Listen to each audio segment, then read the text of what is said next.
হয় না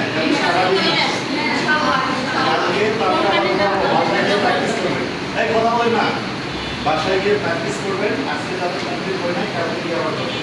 ওকে, কষ্ট হচ্ছে? কষ্ট হচ্ছে? কষ্ট একটু হবে, কিছু করার নেই। পৃথিবীর যে কোনো কিছু শিখতে একটু কষ্টই হবে। কষ্ট হয় না? কষ্টই হয়। সফলতা এগিয়ে নিয়ে আসে? সফলতা এগিয়ে নিয়ে আসে না, সফলতা সিনিয়র। মানুষের কাজে লাগবে, এটাই পৃথিবীর নিয়ম। একজন মানুষ আরেকজন মানুষের কাজে লাগবে, এটাই পৃথিবীর নিয়ম। তসবির মালা আরতির খালা আসিবে না কোনো কাজে, মানুষের সেবা মানুষ করিবে আর সব কাজ বাঁচবে। আমরা যে কাজটা করছি এটা সেবার একটা কাজ।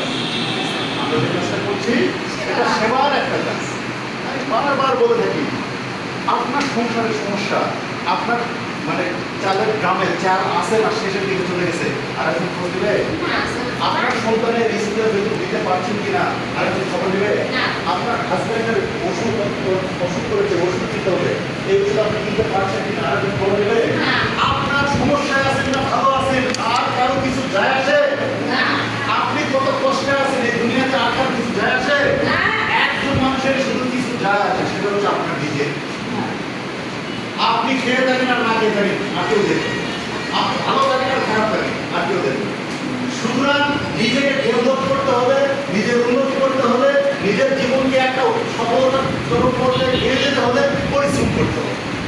পৃথিবীতে সবাই বেইমানি করলো, শরীরের ঘাম কখনো তার সঙ্গে বেইমানি করে না। আপনার শরীর থেকে ঘাম ঝরাতে হবে, পরিশ্রম করতে হবে, জীবনের লক্ষ্য স্থির করতে হবে।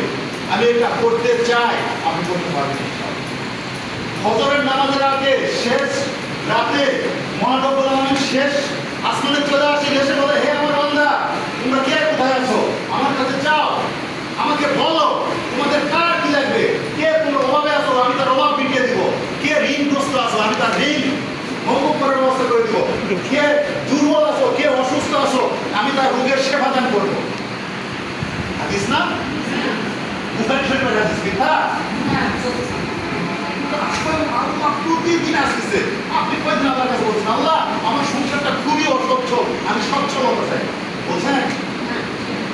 বলতে হবে আল্লাহর কাছে, আল্লাহ আমার সংসারে অসচ্ছলতা তুমি দূর করে দাও, আমার অভাব অনটন দূর করে দাও, আমাকে কাজের মাধ্যমে তুমি স্বাবলম্বী করো।